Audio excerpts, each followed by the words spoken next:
Hi everybody, it's me, Benjamin Krudwig, and this is another episode of Design Time. Today we are going to be talking about my design process. So I know that last week I mentioned that I was going to talk about my textile story this week. However, I had a question on the last podcast, or I guess last episode, asking me what my design process is. So I put it out on Instagram today to ask what people wanted me to do a video on, and the overwhelming answer was my design process. So I am sticking with that one today, and next episode I will talk about my textile story or my textile history. So before we begin, I figured that I would also let you know if you want to be part of the conversation, so like me chatting back at you, feel free to come on over to my Instagram channels. So it's Benjamin underscore Krudwig and Benjamin underscore Collin, Collyn. Those are my two Instagram channels, one for my more fiber work, so my knitting, my weaving, and then one for my fashion. And you might notice that there was a cat tail that just kind of flew by. My kitten is being extremely needy right now. I just got home from work and he has not had enough attention apparently. Anyway, so let's talk about my design process. Now, this is going to be an interesting video for me to discuss because my design process is variable. And what I mean by that is that it changes from craft to craft. So my design process for fashion is not always the same as my design process for weaving, which is not the same as my design process for knitting or crochet. So generally speaking, I think I'm one of those people who think a lot about what they're going to make. And sometimes it's just one of those things where the ideas pop into my head and pop in and pop in and pop in. And they're not always good ideas. They're not always feasible ideas. They're not always ideas that are like fresh or brand new. But I find that every now and again I get these ideas, these nagging thoughts that just kind of stick in my mind, and they will come at me and come at me and come at me until I do something about it.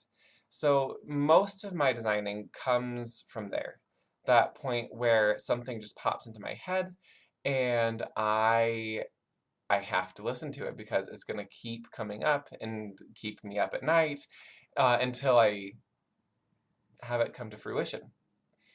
This is more applicable to my fashion designing, where a silhouette will come to mind, or a fabric or a shape will come to mind, and I have to sketch it out the next day to really just get it out of my mind. For knitting and crochet, and sometimes weaving, a lot of my design process centers around prompts or calls for submission. So I do, or I used to do a lot more designing for publication, and usually if you're working with a larger publication, they have themes for each issue. So I would get the theme for, let's say, spin-off, or my most recent article is for Little Looms, which is the special issue of Handwoven that will come out next year. Um, and it was the prompts were like city or mountain or seaside, and it can be really general like that. Or in the case of like Ply magazine, which is a spinning magazine, they can get really specific. So one was all about semi-worsted and semi-woolen yarns. Um, this most recent one that came out was Power, and then I think there's another one that's due to come out soon. I don't remember what it's all about, but there's generally a prompt, is what I'm trying to say. um, so what I'll do is I'll start thinking, okay, here's the prompt, and then a lot of these publications also have a color story or a color palette that goes in coordination with the prompt. And I'll take a look at the color palette and I'll use the prompt and I'll start brainstorming ideas. Usually for me, when it's knitting, I tend to start gravitating towards stitch structures and shapes. So say it's a shawl, my mind will start going into the shape of the shawl first, and then it'll go, oh, what about this stitch structure, or this texture, or this idea, or that idea? And then with that, I will take my colors, the color palette, and see, okay, what works well with this stitch structure and what works well with this shape. So if I don't have a prompt, then usually my mind just starts to wander with shape and stitch structures. I don't really start with color too often. Sometimes if I've spun a specific yarn, I'll spin a specific color, and then it'll be like, okay, this kind of project, um, or this color of green, say, really reads this kind of project. So with my hand-spun projects, a lot of my design is influenced and informed by the type of yarn that I was able to spin. Was it worsted? Was it woolen? And then that determines whether or not I can knit a specific pattern with it. So like worsted yarns, the ones that are very round, very compressed, those are great for textured knits. Woolen yarns, not so much. They're going to blend, the stitch structure isn't going to be as defined. So when it comes to that, when I am limited to a specific yarn, then I do start with like stitch structure and see what can I do. When it comes to weaving, it almost always starts with the yarn. So frequently I am given yarn to review, or I pick up yarn at the store, or again, I have a prompt, and I have a very specific grouping of yarn, or I have a very specific color palette of yarn. And that's when I start thinking, well, here's how much yarn I have. This is what colors I have. This is the type of color. So is it a speckled yarn? Is it variegated? Is it solid? Is it self-striping? Then I can go through that process of what is this yarn going to do when it's woven in plain weave. I frequently use my rigid heddle loom for those kinds of projects, like knitting yarns that are going to be woven, because it can handle low tension, and it's just much faster to set up and weave on than my floor loom. So generally I'm working in plain weave because I'm using a rigid heddle loom. Sometimes I'll do pickup patterns on there that will give me texture or lace, the hand manipulated sorts of stuff. So if I'm working with a solid color yarn, I don't have any limit of like what kind of textures I do because it'll really show up. But some projects, especially recently, these last couple of years, I've been dealing with more variegated yarns, speckled yarns, yarns that are a little bit crazier. They don't work well with texture because it just gets lost in the mix. So I'm dealing with plain weave. So at that point, my design is informed by how the colors play together, how they're going to work in the warp versus the weft, or how they work in the warp and the weft. What's going to happen with stripes of this color next to stripes of this color? Should I use the same in the warp and the weft, or is it going to get muddy? Is it going to turn into a plaid, which can happen depending on the yarn that you have? So with weaving, it starts with the yarn pretty frequently. Now,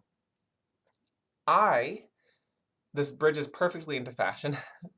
um, I like working with hand-woven fabrics in my fashion pieces. And this rarely starts with the yarn. For me, this starts with an idea, a silhouette, a color palette. So currently I'm working on a project. I don't think I have my sketchbook. Oh, I do.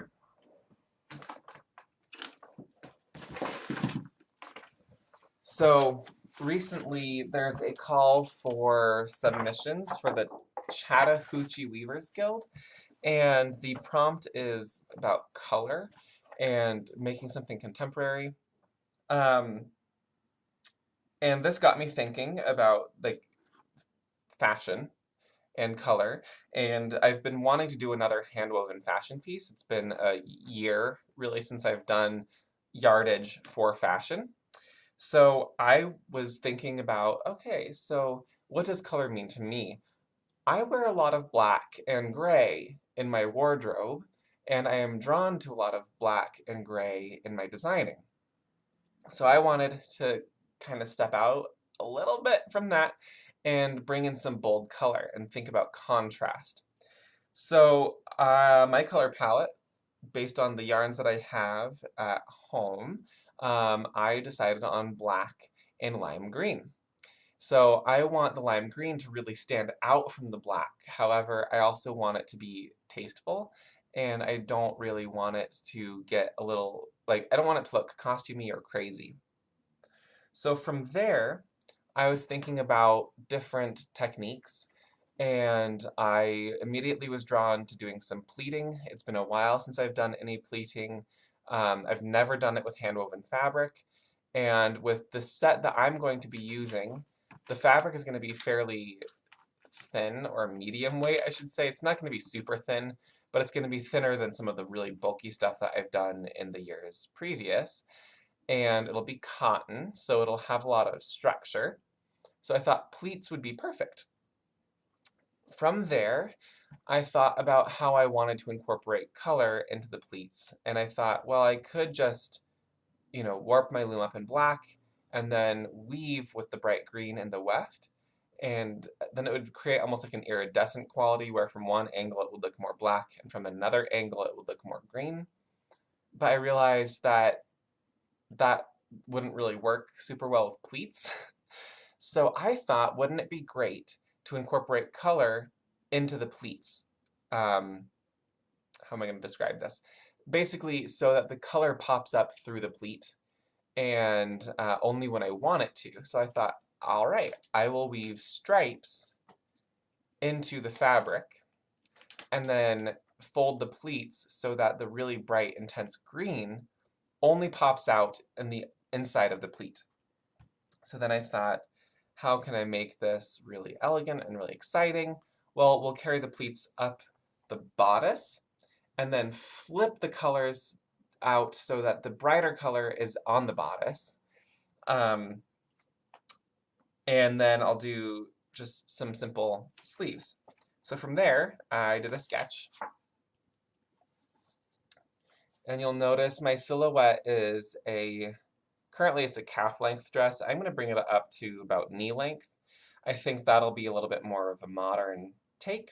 And then you'll see I have a sample of my woven fabric here, and I made notes to myself that I'm going to do stripes of 2 inches of black, 4 inches of green, and then I'll plain weave with green so that these portions here will be bright green, and then the black will be like the black and green mixed together. The only thing that's different in my sketch than in my head is that I have decided afterwards that the top is going to be, the pleats are going to be folded back on themselves so that it's only the bright green showing with like maybe little slivers of the black. Once I got my sketch done, I was thinking about how much yardage I would need to create this, so I have a bunch of math over on this side here that tells me, okay, so I need this much yardage of fabric to go around, and then extrapolated outwards of like how long everything needs to be. And soon I will be warping up my loom. I have to measure my warp first, then I'll warp my loom up with the threads, and I'll start weaving. So that's how this process is going. When it comes to other fashion, I generally don't start with fabric. I start with silhouettes. And I think about, okay, how does this silhouette look? What kind of fabric does it need to be in? And I guess I start with the silhouette and the color. And then I start thinking about what fabric would work really well with that silhouette and allow me to get the shapes that I want. So I have a couple of examples here. The first one, so let me explain.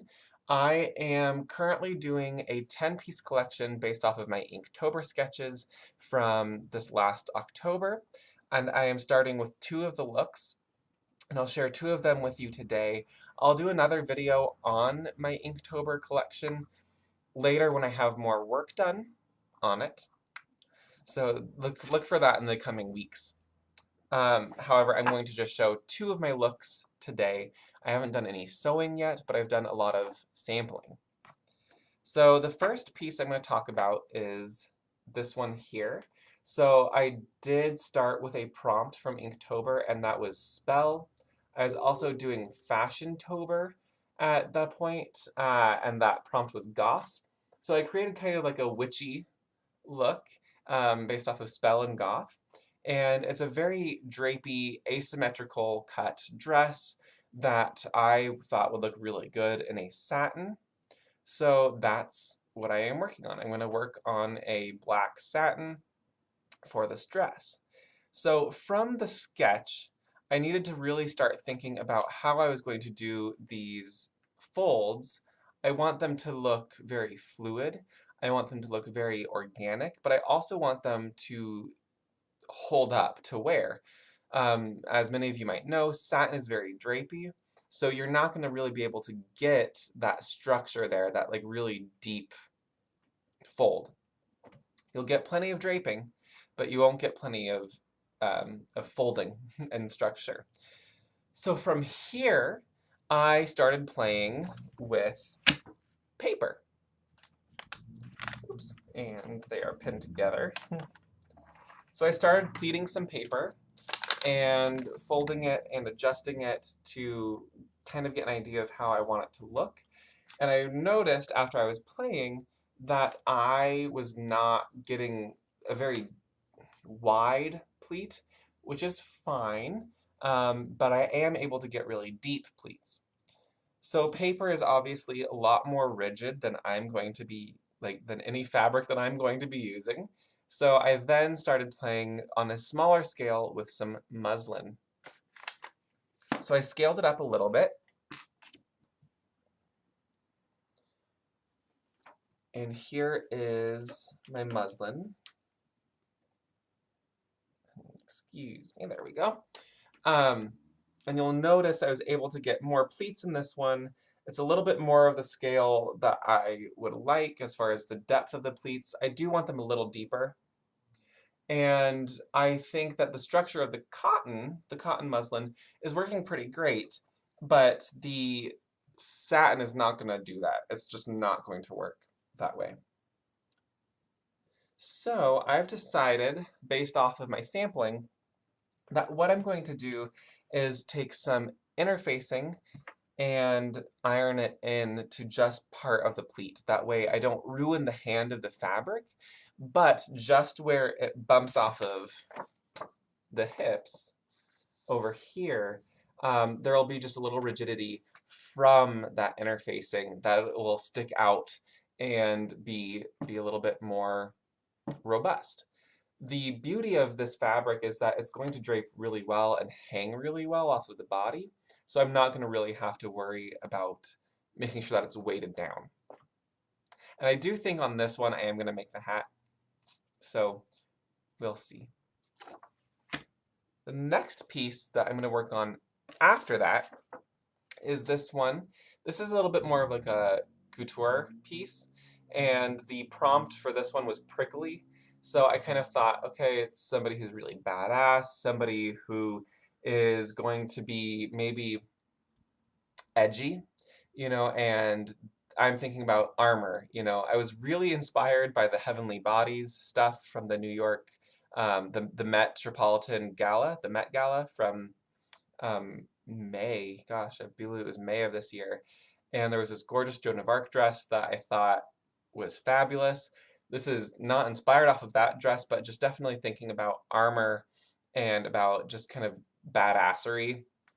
So this is my take. And at this point, I'm really intrigued by the sleeve here, and I want it to be fabric. I don't want it to be like metal or chainmail or plastic. I want it to be fabric. So I, being a fanatic of origami, decided to do more paper folding because that's just who I am. And let me move my cat off of this paper. Excuse me, Ron. Cats think they own everything. So you're gonna see this. This is the flat piece of paper that I was using. And how it's going to work, if I can get it to work right now.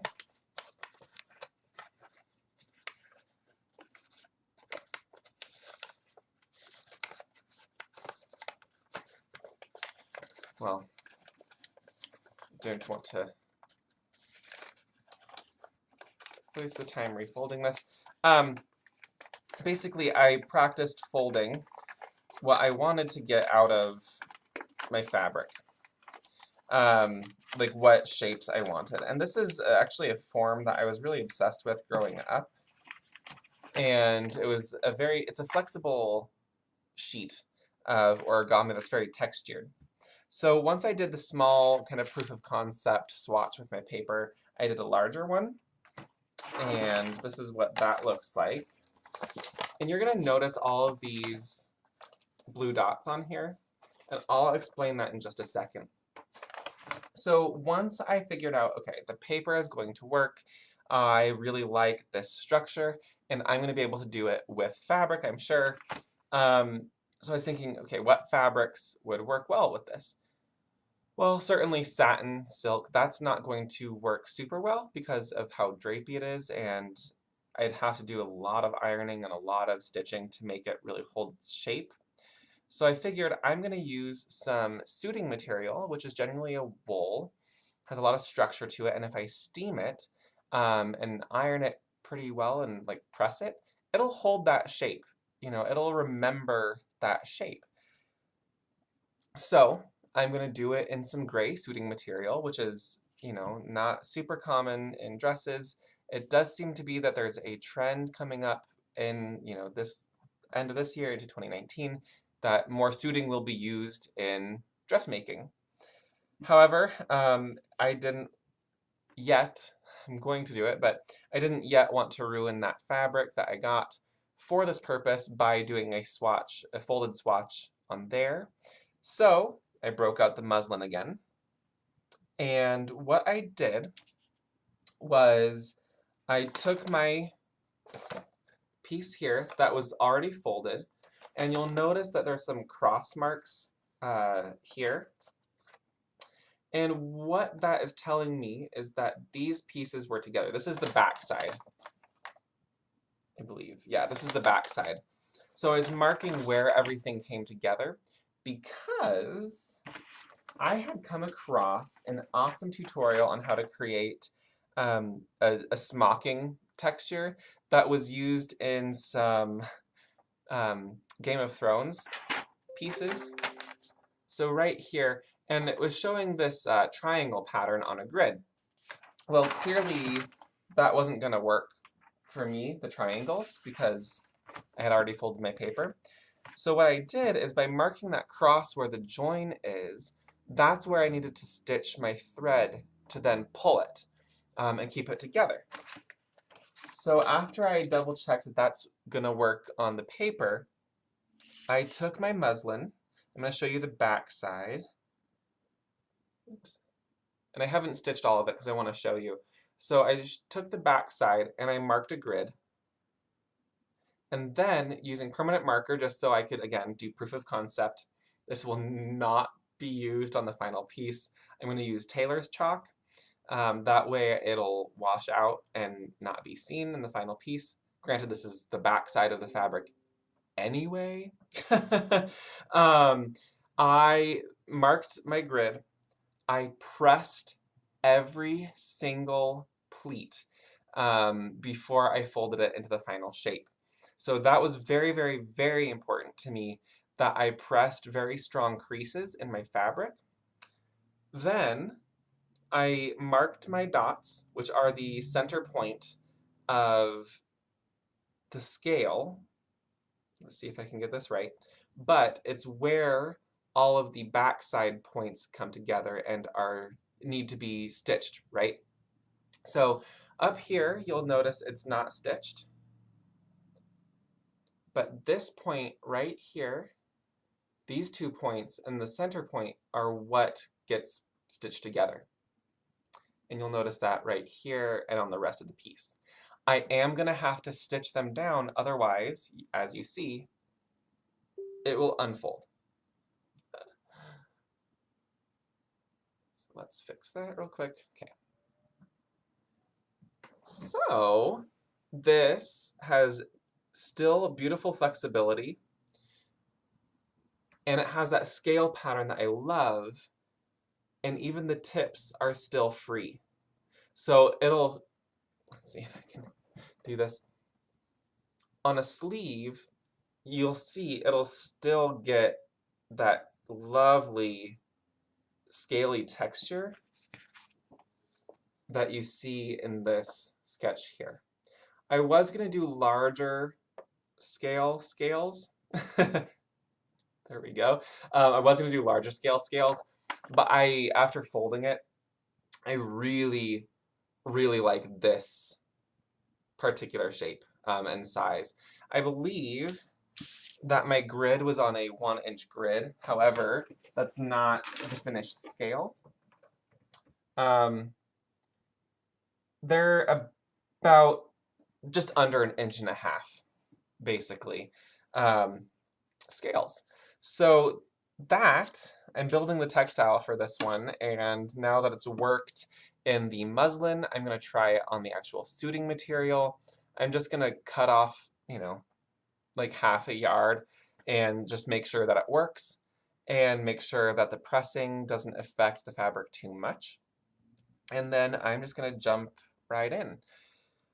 So I know that was kind of a long, rambling discussion, and it was a very one-sided discussion since I'm talking at the camera, but that is my design process in a nutshell. If there are any questions that you have about it, please let me know in the comments down below. And again, please follow me over on Instagram and on Facebook as Benjamin Krudwig and Benjamin Collin. And then also, if you liked this video or like more of this kind of information, and I have a lot of great videos in the process and in the works that are a little bit more project-oriented and project-based. So I'm currently doing basically the how I made this dress process. So I'm shooting all of the footage right now, and that'll be up later. So be sure to subscribe and click on the little bell icon to get notified when I upload. If you like this content. So please, I'd love to have you join the Benjamin Krudwig Fiber Arts family, the Benjamin Collin Design family, Design Time family, whatever you want to call it. I will see you next episode, and you have a wonderful day.